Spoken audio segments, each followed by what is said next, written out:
What's up, guys? And election day is finally here. I can't quite believe it. Unfortunately, we're probably not going to know the results today or tomorrow. It might take a few days, especially until the most important states such as Pennsylvania come in. But in my last video before the election, I thought it was time to do some straight talk. And I know that Trump has gotten a big boost lately with the endorsement of some real heavy hitters.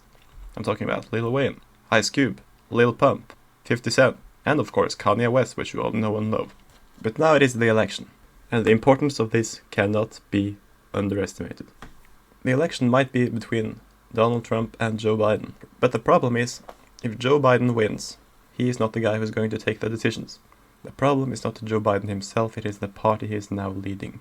A party that has taken some crazy turns, especially after the election of President Trump.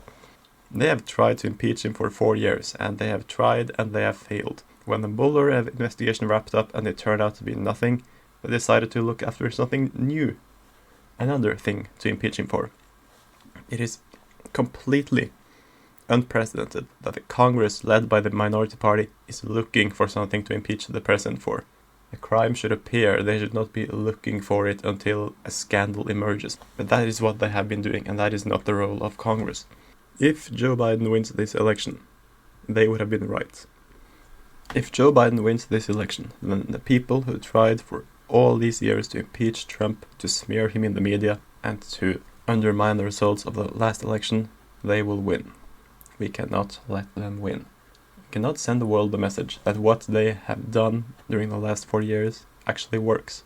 We have to show them that the American people wants a media that is not as biased as it has been. The American people want unity, they want safety, and it is important also to send a message that the American people does not stand for such riots and violent protests as been happening this summer. These 4 years have not been normal, but only a small fraction of that is Trump's fault. The Republicans have had the chance to confirm 3 Supreme Court nominees: Neil Gorsuch, Brett Kavanaugh, and Amy Coney Barrett. And despite Neil Gorsuch being nominated to replace Antonin Scalia, only 3 Democrats voted for him. The rest of them actually tried to filibuster and to prevent his confirmation. Brett Kavanaugh was nominated to replace another Reagan justice, Anthony Kennedy. And here the Democrats went even further. Only 1 Democrat voted in support of Brett Kavanaugh. The rest did everything they could to filibuster, to prevent, to disrupt, to destroy. When it came down to Amy Coney Barrett, my first thought was that Trump is going to win the election and he should also be the guy who nominates the nominee. And he would do his duty the same way Obama did his duty by nominating Merrick Garland, by nominating Amy Coney Barrett, because it was his duty, even though there was an election year. Now, I definitely believed stronger than people like Mitch McConnell that the Republicans were going to keep the Senate, and that holding the confirmation this year was not that necessary.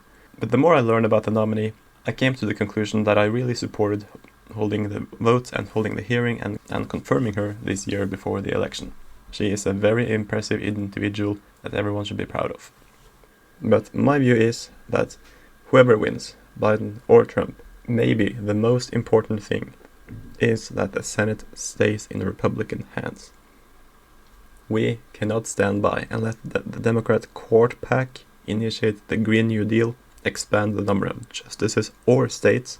They want to make Washington D.C. a state, and they want to make Puerto Rico a state, only to get more senators and, in a smaller extent, also electoral votes. They want to turn the country on its head in order to gain power. And for them, it is impossible to understand that they are suffering of Trump derangement syndrome and are not thinking clearly. We, who are the ones that are thinking clearly, should take advantage of that to stay by the rudder and so prevent the country from going in the wrong direction. And that is why everyone who can vote should get out and vote for Donald Trump and for down-ballot Republicans. I hope everyone is going to have a great election night and that the result is going to be positive. Thank you. Also, if you have watched the Barrett hearings and the VP debates, you should know to perfection how despicable and vile Kamala Harris is. And we cannot stand by and let her become vice president, or yet worse, president.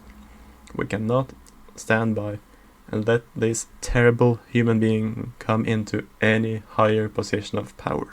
So please go out and vote.